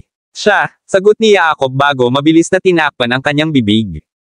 Siya, sabi ni Gerald. Marahil siya ay isang tao lamang na narito para sa auction, sagot ni Jacob habang umiling-iling siya. Nakikita ko, sabi ni Gerald na may pag-urong, alam na ang matandang babae ay may kaugnayan sa pamilya ng tagapag-ayos. Bakit pa pipiliin ng matandang lalaki na si Gray na huwag ituloy siya kahit na ito ang kanyang teritoryo? Pagkatapos ng lahat, naniniwala si Gerald na ang matandang lalaki ay may kakayahang madaling maunawaan ang kanyang presensya sa kanyang mahahalagang chi. Alinmang paraan, pagkatapos ay idinagdag ni Jacob, kaya, bumalik ka ba sa pahinga ngayon? Kung ako, magpapatuloy ka ba sa pagsunod sa akin? Tanong ni Gerald na may bahagyang walang magawa. Ngunit syempre, ito ang aking misyon na gawin ito, pagkatapos ng lahat. Huwag kang mag-alala, hindi kita makakasama. Sagot ni Jacob sa isang matapat na tono. Kung gayon maaari mo bang sabihin sa akin kung bakit mo ginagawa ang lahat? Muttered Gerald, na iniisip na ang lahat ng nangyari sa isla na ito ay pantay na nakakagulo. Hindi ko pa masasabi sa iyo, ngunit, malalaman ko mamaya. Nakukuha ko ito, anuman ang kaso, kahit nasundin mo ako sa paligid, siguraduhin hindi na makarating sa aking paraan, sabi ni Gerald, alam na kung ano ang sasabihin ni Jacob. Tiyak na hindi ako. Ipinahayag na Jacob habang umiling-iling siya na hinihimok si Gerald na alam na ang mga stall ng kalye ay wala siyang kailangan upang magsimulang bumalik sa pahinga. Kabanata 2333. Kahit na si Jacob ay hindi lumilitaw na masyadong kaina-hinala at karamihan ay nadama na mapagkakatiwalaan kay Gerald, ang tao ay bahagi pa rin ng pamilya ng tagapag-ayos. Dahil hindi alam ni Gerald ang tungkol sa pamilyang iyon, nanatiling tama siyang maingat sa paligid ng Jacob. Hindi alintana dahil sinundan ni Jacob si Gerald hanggang sa kanyang silid, si Aiden na nakahiga sa sopa ay agad na tumayo bago magtanong, sino ito, kung gayon. Kaibigan lang siya na makilala ko. Hindi alintana, kaibigan, hindi ka na mananatili sa amin, tama. Pagkatapos ng lahat, mayroon lamang 3 mga silid at 3 kama dito, sagot ni Gerald na malinaw na hindi nais na malaman ni Aiden ang buong kwento habang siya ay lumingon kay Jacob. Oh, huwag kang mag-alala tungkol sa akin. Pupunta lang ako ng ibang silid. Sinabi ni Jacob habang umiling-iling siya, alam na ang kanyang misyon ay lamang upang bantayan si Gerald, hindi maging sa kanyang tagiliran sa lahat ng oras. Alinmang paraan, sa sandaling umalis si Jacob, sa wakas ay huminga si Gerald ng isang buntong hininga. Ang pagbuo sa kanyang sarili ng isang baso ng tubig, tinanong ni Gerald, nagsasalita kung nasaan si Uncle Grob. Pupunta siya upang irehistro ang aming mga upuan para sa auction bukas, sagot ni Aiden habang nakaupo siya sa tabi ni Gerald. Nakikita ko, sabi ni Gerald habang siya ay sumipsap sa kanyang tubig. Sino ang eksaktong iyon, kapatid na si Gerald? Sinabi na sa amin ni Uncle Grub kung gaano kabait ang lugar na ito, kaya kailangan nating maging malinaw tungkol sa kanyang pagkakakilanlan kung pinahihintulutan natin siyang lumapit sa amin, ungol ni Aiden habang tinuturo niya ang pintuan na naiwan lang ni Jacob. Huwag kang mag-alala, ligtas siyang nasa paligid, sagot ni Gerald sa bahagyang walang magawa na tono, alam na mas mahusay kaysa sa paglaban sa isang tao mula sa pamilya ng tagapag-ayos, lalo na pagkatapos na matarget ng matandang lalaki. Sa pag-iisip muli, marahil ay inutusan ng matanda si Jacob na manatiling malapit sa kanya upang hindi na niya subukan na saisalin muli ang malaking bundok. Kung iyon ang kaso, kung gayon ang hitsura ni Jacob ay tiyak na mas makakaintindihan. Bumalik sa Jacob bilang alagad ng pamilya ng tagapag-ayos, natural na hindi niya kailangang magbok ng silid upang manatili roon. Sa pag-iisip nito, nakakita lang siya ng isang bakanteng silid bago lumakad at isara ang pintuan sa likuran niya. Kasunod nito, tumawag siya sa matandang lalaki, at sa sandaling nakakonekta ito, agad na sinabi ni Jacob, pangatlong nakatatanda. Mayroong isang bagay na kailangan kong iulat. Panipi. Mas mabuti na hindi mo siya nawala, ungol ng matanda. O of course wala ako. Tumawag ako upang sabihin sa iyo na nakilala ko na siya at kasalukuyang nananatili akong malapit sa kanyang silid, sagot ni Jacob. Hindi mo sinabi ang isang salita tungkol sa batang may bahay, ginawa mo. Tanong ng matandang lalaki habang siya ay nag-is ng kaunti. Negatibo. Inamin ko lang na kinamumuhian ko siya, ngunit wala na akong sinabi, paliwanag ni Jacob. Magandang malaman. Hindi alintana kung paano mo ito ginagawa, tiyaking hindi mo siya mawawala. Gayon din, ang patriarch ay darating sa lalong madaling panahon, at papunta na ako upang batiin siya. Gamit ang sinabi, patuloy na pagmasdan siya, maunawaan. Sagot ng matandang may tumango. Nakuha ito, sinabi ni Jacob bago nakabitin. Ito ay halos kalahating oras mamaya kapag ang isang payak na bangka ay nakaangkla sa kabilang panig ng isla kung saan ang matandang lalaki at tungkol sa isang dosenang higit pang mga alagad ay makikita na naghihintay sa baybayin. Di nagtagal, ang isang bihis at mahigpit na hitsura ng gitnang may edad ay lumabas, at ang dalawa sa mga alagad ay mabilis na humakbang upang tulungan siya. Kapag siya ay nasa baybayin, ang matandang lalaki ay yumuko bago sabihin, maligayang pagdating, patriarch. Bukod sa pagiging tagapag-ayos ng auction, ang taong nagpunta ni Walter Zeman ay din ang patriarch ng Zemans, isang pamilya mula sa Weston. Sa kung gaano kataas ang kanyang paglilinang, si Walter ay isa sa nangungunang 10 mga magsasaka sa buong mundo. Nasaan siya, pangatlong nakatatanda? Sinabi mo na ang batang lalaki ay nagmamay-ari ng Herculean Primordial Spirit, tama? Dalhin mo ako sa kanya, sagot ni Walter sa isang kagyat na tono. Kabanata 2334. Sa kabila ng kanyang katayuan, si Walter ay mukhang hindi gaanong tulad ng isang marilag na ulo ng pamilya at higit pa tulad ng isang ama na nag-aalala para sa buhay ng kanyang anak na babae. Hindi alintana, nang marinig iyon, agad na yumuko si Third Elder bago sabihin, sa katunayan. Ang kanyang pangalan ay Gerald Crawford, at nasa isla pa rin siya. Si Jacob ay pinagmamasdan siya kung sakaling sinusubukan niyang umalis. Panipi. Ano ang background ng kanyang pamilya? Tanong ni Walter. Lumilitaw siyang isang nag-iisa na magsasaka. Kakaibang sapat, hindi ko pa alam ang anumang bagay tungkol sa background ng kanyang pamilya, ungol ng pangatlong nakatatanda, na tila hindi napaniwala sa kanyang sariling mga resulta. Sigurado ka bang sigurado? Alam mo kung gaano imposible ang tunog, di ba? Sagot ni Walter na may buntong hininga. Well, young mistress ang unang nakakaintindi sa kanyang Herculean Primordial na espiritu, kahit na nadama ko ito ng ang batang lalaki para sa ilang kakaibang dahilan ay nagtangkang pumasok sa Mount Nimbus kagabi, paliwanag ni Third Elder habang umiling-iling siya. Halika ngayon, paano ang isang nag-iisa na magsasaka na ang magkaroon ng Herculean Primordial na espiritu? Naskan mo ba ang kanyang kapangyarihan ng lubusan upang maging ganap na sigurado na pag-aari niya ito? Sagot ni Walter na may isang wry laugh. Tiyak na pinaplano namin, kahit na marahil ang batang iyon ay talagang maswerteng. Sinabi ng pangatlong nakatatanda na may isang nod. Ano man ang kaso, dalhin mo siya sa akin upang masuri ko ang aking sarili. Ang mas maaga nating pagalingin ang malamig na lason sa katawan ni Mia, mas mabuti. Sagot ni Walter habang inalis niya ang kanyang kamay, malinaw na nagmamalasakit lamang sa pagbawi ng kanyang anak na babae. Tungkol doon, ng batang may bahay ay hindi pinayagang gawin ito, sabi ni Third Elder sa isang napahiya na tono. Ano? Ano ang iniisip ng batang babae na iyon? Grumbled Walter. Pinakamainam kung nakilala mo siya mismo, ungol ng pangatlong nakatatanda sa isang bahagyang pag-aalangan. Nasaan siya? Tanong ni Walter na may hininga. Nasa isla siya, sagot ni Third Elder. Dalhin mo siya sa akin, at sabihin sa kanya na magkaroon ng isang sagot na handa para sa kanyang pangangatuwiran. Seryoso. Naghanap ako ng higit sa 10 taon para sa Herculean Primordial Spirit at ngayon na sa wakas ay lumitaw ito, sinabi niya na ayaw niyang makilala ang batang lalaki. Gusto ba talaga niyang mamatay sa 1 taon? Grumbled Walter habang umalis siya sa eksena. Si Third Elder mismo ay hindi nagbigay ng tugon, at sinundan lamang si Walter kasama ang iba pang mga clansmen. Makalipas ang kalahating oras nang pumasok ang binibini sa silid ng kanyang ama. Ang panunood bilang Walter na nakaupo sa isang mahabang teak na bench na nakastar sa kanya, ang nagulat na si Mia ay hindi makakatulong ngunit sabihin, Ama.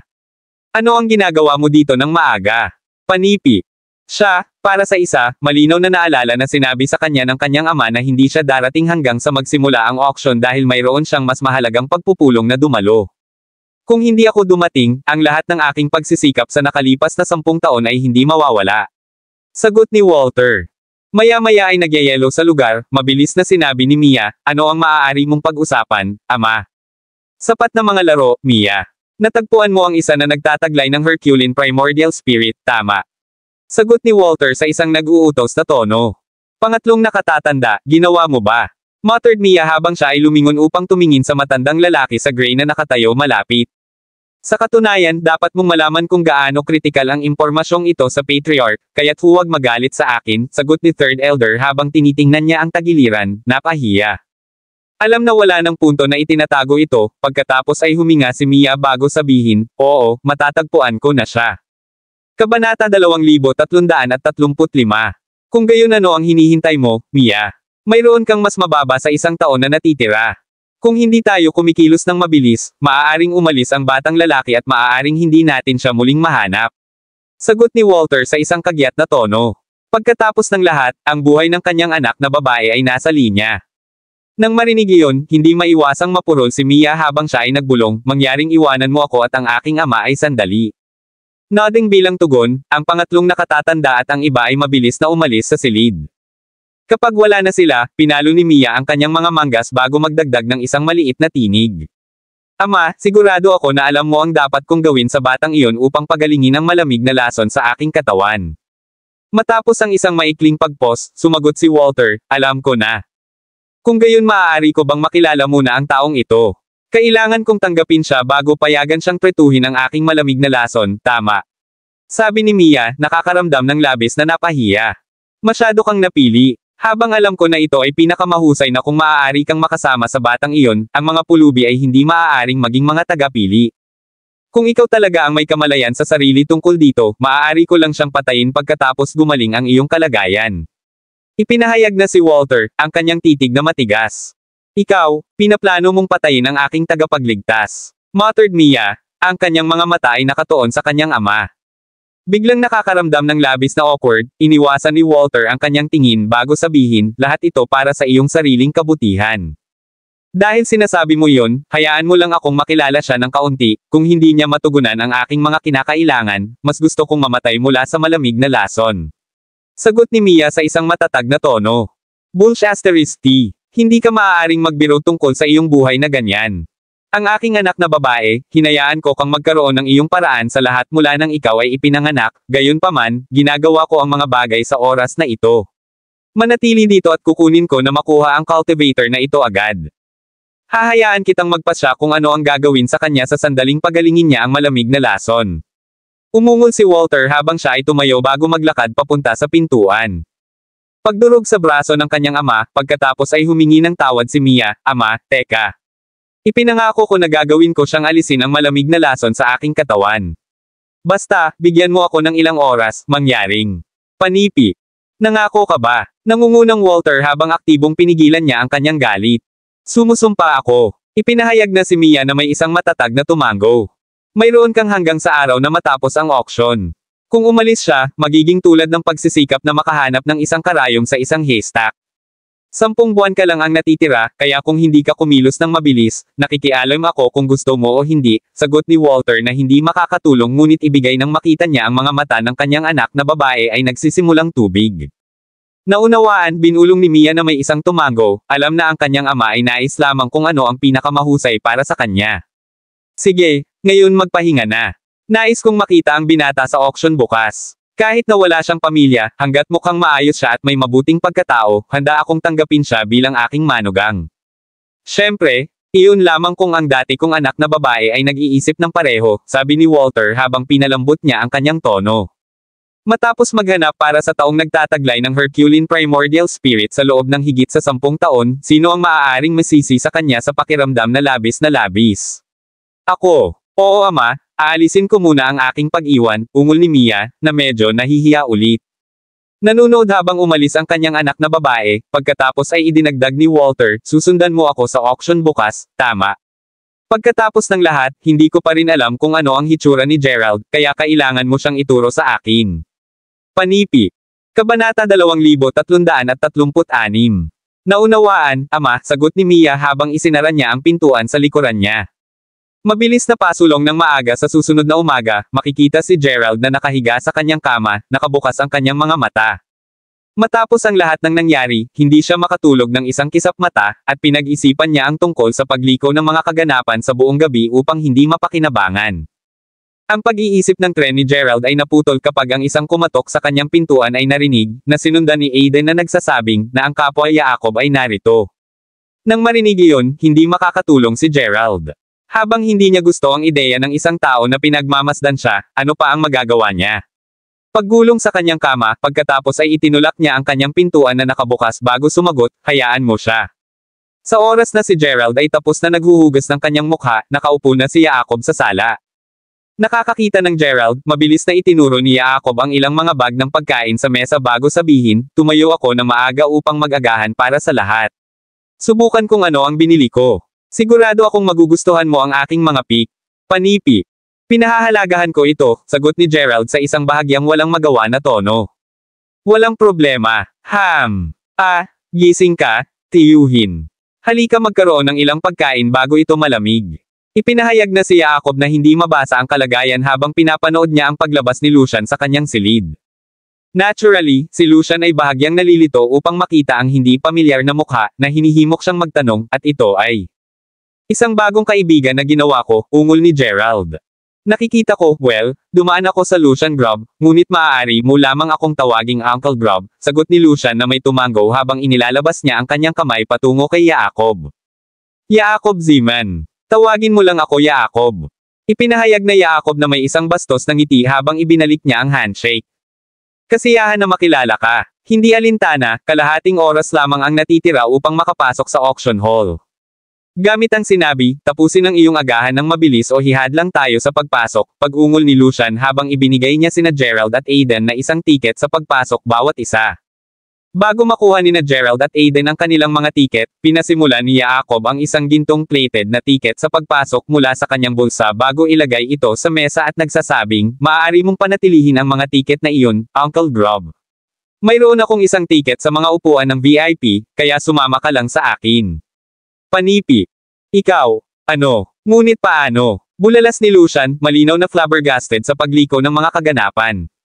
Pagkatapos ng lahat, ang mga naturang upuan ay nakalaan lamang para sa alinman sa malalaking pamilya ng Westoner o ang pinakamalakas ng mga magsasaka. Ang pamilyang Grub ay natural na hindi maihahambing sa dalawang pangkat na iyon, kaya hindi pinangarap ni Lucian na umupo sa lugar ng VIP ng auction. Impyerno, ito ang unang pagkakataon na nakakita siya ng isang tiket para sa mga upuan ng VIP. Tulad ng para kay Gerald at Aiden, pareho silang maaari lamang makipagpalitan ng sulyap. Habang si Aiden ay mukhang wastong nalilito, si Gerald mismo ay kasing cool ng isang pipino.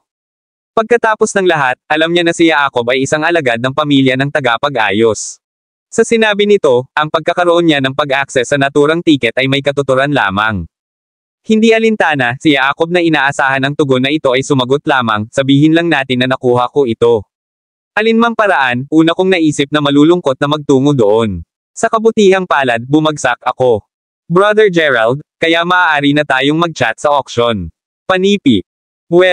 Kung nag-aanyaya ka, sigurado, bakit hindi, sabi ni Lucian. Si Gerald mismo ay tumango lamang kay Jacob bago idinagdag, pinahahalagahan namin ito. Oh, ito? Ay wala? Huwag banggitin ito, sagot ni Jacob, biglang nakakahiya.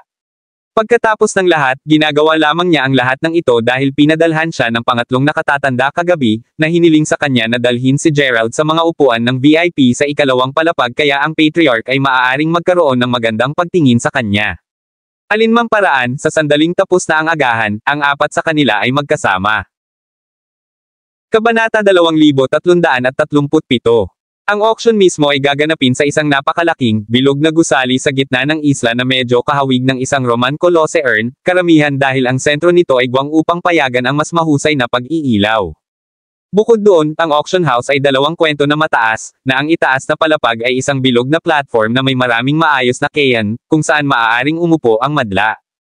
Ang lahat ng mga kahon ay napapalibutan ng malinaw, tempered na baso na pinapayagan ang madla na makita ang talahanayan ng auction sa unang palapag.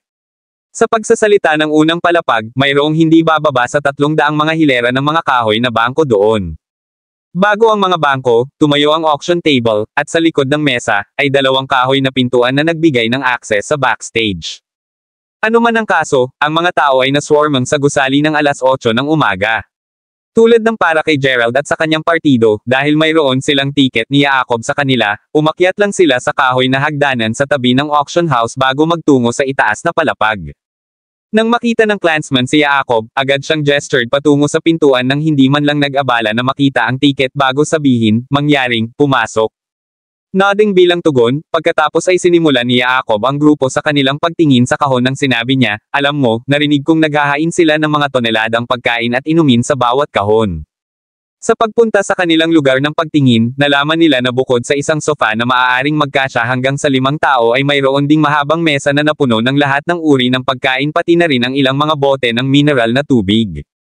Bagaman hindi ito ang aking unang pagkakataon na dumalo sa auction na ito, tunay na ito ang una para sa akin na makapasok sa VIP sitting area, ungol ni Lucian habang nakaupo siya sa sopa, isang komplikadong damdamin sa kanyang mukha habang tinitigan niya ang maingay na karamihan sa ilalim. Dahil kaibigan mo si Brother Gerald, maaari kang umupo sa mga kahon ng pagtingin sa VIP sa anumang mga auction sa hinaharap. Ipinahayag na Jacob habang tinapik niya ang kanyang dibdib na matiyak. Kukunin ko ang iyong salita para dito, kung gayon. Sagot ni Lucian. Bagaman alam niya na aalis si Gerald sa kanyang pamilya sa lalong madaling panahon, mayroon siyang pakiramdam na babalik si Gerald para sa susunod na auction ngayon na alam niya ang tungkol sa lahat ng ito. Habang ang mga tao ay patuloy na pumapasok sa auction house, walang sinuman kasama si Gerald at ang kanyang partido na napansin na mayroong talagang isang nakatagong kahon ng pagtingin sa pangalawang palapag sa likod ng talahanayan ng auction. Kahit na walang tumingin sa labas ng ordinaryong mula sa labas ng kahon ng pagtingin na iyon, mula sa loob, ang lahat sa labas ay makikita ng malinaw. Naturally, ito ang lugar ng pagtingin na nakaupo si Walter at ang kanyang anak na babae. Nakatayo sa tabi nila ay pangatlo at hindi bababa sa 100 mga kamag-anak mula sa kanilang pamilya. Matapos maghanap ng kaunti, sinenyasan si Walter na tanungin, kaya, nasaan ang batang lalaki? Dinala ba sila ni Jacob? Panipi. Si Jacob ay isang mahusay na alagad na hindi pa nagugulo dati. Sa sinabi nito, naniniwala ako na dapat na sila ay narito na, ungol ng pangatlong nakatatanda na nakatingin din sa paligid. Narito na siya, sabi ni Mia na walang problema sa paghahanap kay Gerald. Saan? Tanong ni Walter habang siya at si Third Elder ay mabilis na tumingin sa kung saan tinuturo si Mia. Nang makita si Lucian at ang nalalabi sa partido ni Gerald sa kahon ng pagtingin sa tapat ng kanilang, hindi maiwasang mapabuntong hininga si Walter bago mabulok ang bigo, hindi ko inakala na siya ang magiging matanda na ito. Siya, para sa isa, ay dati nang ipinapalagay na ang may-ari ng Herculean primordial na espiritu ay nasa kanyang mga 40s, hindi 50. Matanda, muttered Third Elder na hindi pa nagbabayad ng pansin ni Lucian, malinaw na nakakalimutan na hindi alam ni Walter kung alin sa kanila si Gerald. Sa katunayan, habang tiyak na ito ay isang pag-asa upang makamit ang Herculean primordial spirit sa isang ika-50, magiging medyo awkward na makasama siya ni Mia, marahil siya ay kasing edad ko. Sabi ni Walter habang umiling-iling siya. Patriarch, tinitingnan mo ang maling tao, ang hinahanap mo ay ang binata sa kanyang kaliwa. Ipinaliwanag ang pangatlong nakatatanda. Ano, hindi yun tama. Bahagya siyang mukhang 30. Bulalas ni Walter habang binigyan niya ng magandang hitsura si Gerald. Kabanata 2338. Ito ay sa kanya, tama, sagot ni Third Elder habang doble niyang sinuri ang kanyang pag-angkin. Iyon, upang magkaroon ng Herculean primordial spirit sa edad na iyon, gaano kalakas ang kanyang mga tagapag-alaga o pamilya. Maaari ba siyang maging mula sa ilang malaking sekta ng paglilinang? Ngunit kapag tinanong ko bago, walang tila nagtataglay ng primordial na espiritu. Walang paraan na maaaring makuha ng bata ang kapangyarihang iyon ng walang sekta, kaya't wala rito ang walang katuturan. Bulalas ni Walter habang sinubukan niyang panatilihin ang kanyang cool. Nagtataka kami kung siya ay isang nag-iisa na magsasaka, ungol ng pangatlong nakatatanda na may mas mababang tinig. Kung iyon ang kaso, kung gayon ang batang lalaki ay tunay na nakakatakot, sagot ni Walter habang umiling-iling siya. Si Walter, para sa isa, ay hindi pa nakarinig ng tulad ng isang batang magsasaka na nakakakuha ng napakalawak na kapangyarihan na hindi mabilang ng mga tao. Kung ang balita tungkol sa batang nagmamay-ari ng Herculean Primordial Spirit ay kumalat sa paligid, matapat na nag-aalala si Walter na kailangan niyang pilitin ang auction sa taong ito. Ano ang dapat nating gawin pagkatapos, Patriarch? Tanong ni Third Elder habang lumingon siya kay Walter. Bago iyon, ano sa palagay mo ang binata na iyon, Mia? Tanong ni Walter habang lumingon siya upang tumingin sa kanyang anak na babae. Hindi ko alam, ungol ni Mia habang umiling-iling siya. Nakikita ko, mabuti, ipagpatuloy lamang natin ang pag-obserba sa kanya muna sa ngayon, sagot ni Walter na may alo ng kanyang kamay, ang kanyang tingin ay hindi kailanman iniwan si Gerald. Naturally, si Gerald mismo ay walang ideya na ang pag-uusap na ito ay naganap kahit na. Sa puntong ito, ang auctioning ay nagsimula na, at hindi mabilang na mga roars ay maaaring marinig bilang mga tao sa auction house bid para sa mga item sa auction table. Mula sa kinaroroonan niya, makikita ni Gerald at ng kanyang partido ang lahat ng nangyayari sa auction house. Nanunood habang tiniklap ni Gerald ang kanyang mga braso, ngumiti si Lucian bago tanungin, tingnan ang anumang bagay na gusto mo. Hindi man, sagot ni Gerald na may pag-urong. Huwag kang mag-alala, ang magagandang bagay ay darating sa susunod. Ang mga item na ito ay mga pampaganya lamang, paliwanag ni Jacob habang kumakain ng saging. Nang marinig iyon, lumingon si Aiden kay Jacob na halos kaparehong edad na siya ay bago siya mausisa na nagtanong, matapat, ikaw ba talaga ay isang magsasaka, kapatid? Ngunit syempre, sagot ni Jacob, nakikita ko. Alam mo, mula pa noong nakilala kita sa Yanam, kapatid na si Gerald, higit na nakatagpo ako ng mas maraming mga magsasaka sa aking edad. Nagtataka ako kung kailan ako magiging isa sa aking sarili, ungol ni Aiden sa isang medyo naiinggit na tono. Medyo mahirap para sa mga regular na tao, ngunit dahil mayroon kang kapatid na si Gerald sa iyong tabi, naniniwala ako na makakatulong siya na itaas ang antas ng iyong paglilinang ng walang oras, sagot ni Jacob habang sinulyapan niya si Gerald. Pagsasalita ng mga magsasaka, nakalimutan kong sabihin sa iyo ang isang bagay na mahalaga, sabi ni Gerald habang kinakantot niya ang likuran ng kanyang ulo. Oh! Ano ito? Tanong ni Aiden habang naging seryoso ang kanyang ekspresyon. Dito, basahin ang librong ito tuwing mayroon kang oras. Makakatulong ito sa iyo, sagot ni Gerald habang kinuha niya ang isang laki ng palad at sinaunang libro mula sa bulsa ng kanyang jacket bago ibigay ito kay Aiden. Mayroon siya. Nakuha ito pabalik noong siya ay nasa mga sinaunang lugar ng pagkasira. Puro teknik ng Yang. Ito ba ay ilang uri ng nobela? Tanong ni Aiden na may bahagyang pagsimangot habang binabasa niya ang kupas na pamagat ng libro. Kabanata 2339. Ano? Ang librong ito ay naglalaman ng isang pamamaraan ng magsasaka. Sinabi mo na nais mong maging isang magsasaka, hindi ba? Sagot ni Gerald habang tumatawa siya ng malakas. Ha! Ang librong ito ay naglalaman ng isang pamamaraan. Muttered Aiden sa kaunting kawalan ng paniniwala habang tinitingnan niya ang tattered book sa kanyang kamay. Si Aiden, para sa isa, ay ipinapalagay na ang mga libro na nagturo ng mahalagang impormasyon ay itatago sa mga pinakamahusay na kondisyon. Sa madaling salita, ang kumpletong kabaligtaran ng kanyang hawak. Kung hindi sinabi ni Aiden kung ano ang nilalaman ng libro, ipapalagay lamang niya na ginamit ito ni Gerald sa mga binti ng talahanayan. Kailangan ko bang ulitin ang aking sarili? Sagot ni Gerald habang igulong niya ang kanyang mga mata. Well, hindi. Ngunit, talaga? Naisip ko na ibinibigay mo sa akin ang ilang uri ng sinaunang nobela. Bulalas ni Aiden na may isang sheepish chuckle bago maingat na isasara ang libro sa kanyang bulsa, hindi nais na hindi sinasadyang masira ang nakatatter na libro. Alinmang paraan, basahin mo ito kung magagawa mo. Huwag mag-atubiling tanungin ako kung mayroong anumang hindi mo makuha, sagot ni Gerald habang pinapanood niya ang Aiden na inilayo ang libro. Kahit na sinabi niya na, matapat na ayaw ni Gerald na maging isang magsasaka si Aiden. Pagkatapos ng lahat, mayroon ng maganda si Aiden bilang isang ahente ng Ace Special Forces sa Weston. Kapag ang batang lalaki ay naglalakad sa kaharian ng paglilinang, kung gayon ang panganib ay tunay na magsisinungaling sa lahat ng dako para sa kanya. Ang kaharian ng paglilinang ay walang katulad sa sekular na mundo. Kahit na, si Gerald ay hindi ganap na laban sa ideya. Pagkatapos ng lahat, tila seryoso si Aiden sa pag-aaral. Sa pag-iisip nito, sinabi ni Gerald sa kanyang sarili na susuportahan niya si Aiden ang makakaya niya. Hindi alintana, matapos marinig ang pakikipag-ugnay na iyon, pinatong ni Jacob ang kanyang braso sa balikat ni Aiden bago sabihin, maaari mo ring humingi ng tulong sa akin, alam mo. Huwag kang mag-alala, hindi ako makakapidyaw sa anumang impormasyon. Panipi. Halos hindi kita kilala, bagaman, ungol ni Aiden bago pag-urong. Well, tiyak na malalaman mo ang tungkol sa akin sa oras. Hindi sa sandaling ito, bagaman, sagot ni Jacob habang nilinis niya ang kanyang lalamunan, ang kanyang mga mata ay naniningil ng pagsulyap sa direksyon ng nakatagong kahon ng pagtingin kung saan nasa loob si Mia. Hindi nais na tumira sa pagkakakilanlan ni Jacob sa ngayon, sinabi lang ni Gerald, alinman, tumuon lang tayo sa auction. Tulad ng sinabi ni Jacob, ang lahat ng mga item sa auction sa simula ay hindi masyadong espesyal. Sigurado, ang mga auction na halamang gamot ay malaki pa rin, ngunit mayroong isang maliit na bilang sa kanila sa isla na ito. Hindi alintana, ang karamihan sa mga tao na nagbid para sa mga item na ito ay mula sa mas maliit na pamilya tulad ng Grubs. Naturally, si Lucian ay hindi nagbid para sa anumang bagay.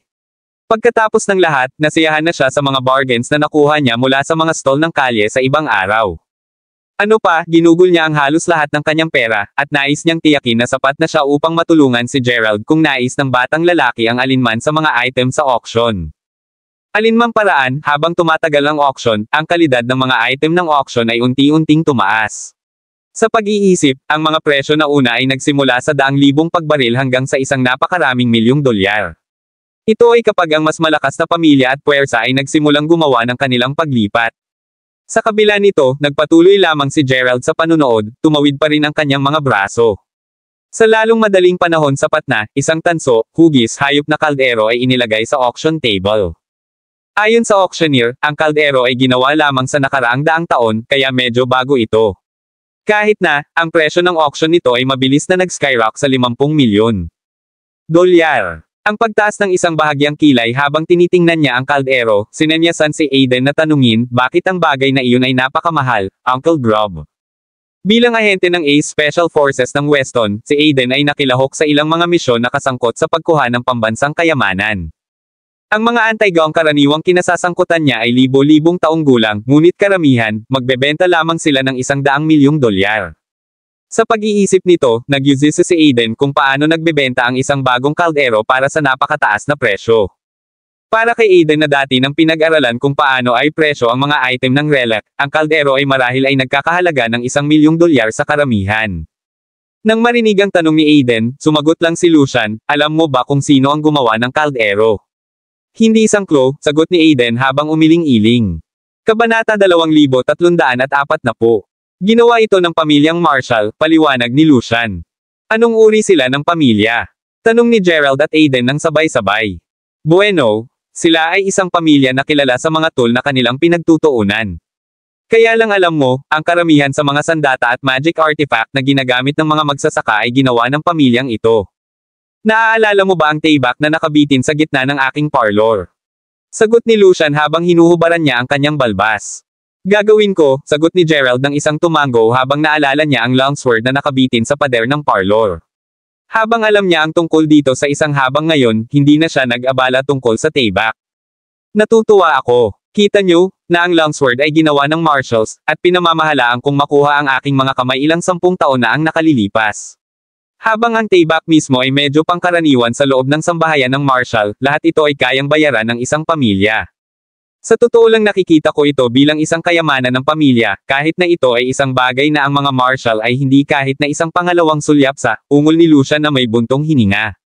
Nakikita ko, ngunit ang kaldero ay hindi eksaktong sandata, bakit ang napakalawak na presyo? Tanong ni Gerald. Pagkatapos ng lahat, bukod sa masalimuot na mga detalye nito, ang kaldero ay tila hindi naging espesyal. Upang magluto ng gamot, syempre. Ito ay isang medikal na kaldero, sagot ni Lucian. Kaya't iyon ang ginamit para sa binulong ni Gerald habang pinaliit niya ang kanyang mga mata sa kaldero. Ngayon ang pagpepresyo ay gumawa ng higit na kahulugan. Ito ay sa sandaling iyon nang ang kaldero ay sa wakas na ibenta sa isang puting may buhok na matandang lalaki para sa 100 milyong dolyar. Ang matandang lalaki mismo ay nagbihis ng mga simpleng damit at matapat na mukhang isang regular na tao. Kahit na, ang katotohanan na maaari niyang gastusin ng labis ay sapat upang patunayan na ang kanyang pamilya ay maayos. Habang pinapanood ni Gerald ang matanda na bumalik sa kanyang upuan, ang kanyang pansin ay nahulog sa isang binata na nakaupo sa tabi niya. Mula sa kanyang pagbihis, ang kabataan ay tila hindi nauugnay sa kanya. Kahit na, hindi maiiwasan ni Gerald ang pakiramdam na naramdaman ng kabataan ang pamilyar. Habang siya ay sigurado na hindi niya alam ang binata, si Gerald ay may pakiramdam na nakita niya ang likod ng kabataan. Gaano kakatwa, binulong ni Gerald sa kanyang sarili, hindi sigurado kung ano ang gagawin sa pakiramdam na ito. Hindi alintana, natapos ang sesyon ng umaga ng auction, at ang mga bumili ng mga bagay ang unang umalis. Karamihan sa mga ito ay mula sa maliliit na pamilya, at alam na hindi na sila makakabili ng iba pa, mayroon silang tamang ideya na iwanan ang Green Drake Island sa lalong madaling panahon. Pagkatapos ng lahat, hindi nila nais na tapusin ang pag-target ng mga hindi nabigo upang makuha ang kanilang mga item. Hindi lamang ang kanilang mga item sa linya, kundi pati na rin ang kanilang buhay. Ang nasabing masamang insidente ay hindi lamang bihira dito. Alinmang paraan, si Gerald at ang kanyang partido sa lalong madaling panahon ay nagsimulang umalis din. Hindi alam sa kanila, sina Walter at Third Elder ay sneakily na nag-uugnay sa kanila, na naglalayong malaman ang higit pa tungkol kay Gerald. Di nagtagal, naramdaman ni Gerald ang isang tao na nag-especially iya sa kanya, kaya't lumingon lamang siya upang makita ang sinuman. Habang hindi siya nakita ni Gerald, hindi maiwasang mapangiti si Walter habang siya ay nag-ungol, ang alerto ng bata na iyon. Mula sa natipon ni Walter, mukhang maayos at gwapo si Gerald. Siya rin ang naaangkop na edad para makasama si Mia. Ano pa, ang katotohanan na ang batang lalaki ay nakakuha ng Herculean Primordial. Ang espiritu sa kanyang edad ay sapat na upang patunayan na ang kanyang talento sa paglilinang ay higit pa sa karamihan sa mga magsasaka. Sa lahat ng sinabi, si Walter ay hindi laban sa pagkakaroon ng ganoong manugang. Naniniwala si Walter na sa kapangyarihan at mapagkukunan ng kanyang pamilya, tiyak na maiangat niya ang lakas ni Gerald ng isa pang bingo. Sino ang nakakaalam, kung ang mga bagay na tunay na napunta sa ganoong paraan, maaari siyang maging nangungunang magsasaka sa mundo. Maraming salamat mga kamaster sa walang sawang pagsusubaybay, isang like, share, and subscribe naman dyan mga kamaster. Abangan ang susunod pang mga kabanata.